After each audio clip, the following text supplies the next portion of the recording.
अस्सलामुअलैकुम। सबसे पहले मैं ये कहना चाहूंगी कि हम उन सभी लोगों के साथ खड़े हैं जिनके साथ भारतीय जनता पार्टी की सरकार और इंडियन स्टेट ज्यादती कर रहा है, नाइंसाफी कर रहा है। हम साथ में खड़े हैं मुदस्सिर भाई की फैमिली के साथ और साहिल भाई की फैमिली के साथ, जिनको शहीद कर दिया गया है। जिस तरह से मेरे घर को टूटते हुए सभी ने देखा, पूरे मुल्क ने देखा किस तरह से मेरे घर को तोड़ा गया, उस पर मैं सिर्फ ये कहना चाहती हूँ कि वो सिर्फ एक घर था।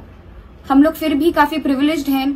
मेरा दिल दुखता है सिर्फ उस बात को सोचकर कि कितने ऐसे घर टूटे हैं जहां पे लोग उतने प्रिविलेज्ड भी नहीं हैं। They have targeted the weakest of the weakest in all of this.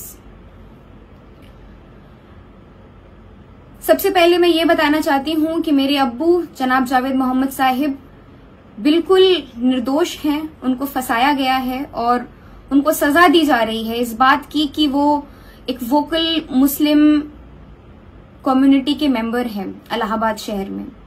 उन्होंने मुस्लिम कम्युनिटी इश्यूज पे हमेशा से काम करते आया है और इस वजह की उनको सजा दी जा रही है।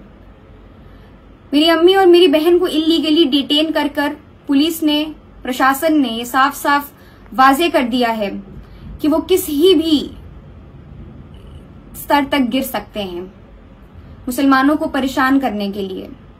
रात में 12:30 बजे आकर मेरी माँ और मेरी बहन को पुलिस ले जाती है और अगले 30 घंटे तक उनकी लोकेशन डिस्क्लोज नहीं करती है, उनको वहां पे ह्यूमिलिएट करती है, अब्यूज करती है। साथ ही साथ मैं ये कहना चाहती हूँ कि ये सिर्फ मेरे परिवार के साथ नहीं हो रहा है। This is not just happening to my family, this is happening to Muslims across India. और ये बहुत ही अलार्मिंग ट्रेंड है, ये बहुत ही डिस्टर्बिंग ट्रेंड है। किस तरह से मुसलमानों को परेशान किया जा रहा है, उनके ऊपर जुल्म और ज्यादती और तशद्दुद किया जा रहा है। मगर हम भी ये बात वाज़ेह कर देना चाहते हैं कि ना हम डरने वाले हैं, ना हम झुकने वाले हैं, ना हम खामोश होने वाले हैं और ना ही हम इस मुल्क से गायब होने वाले हैं।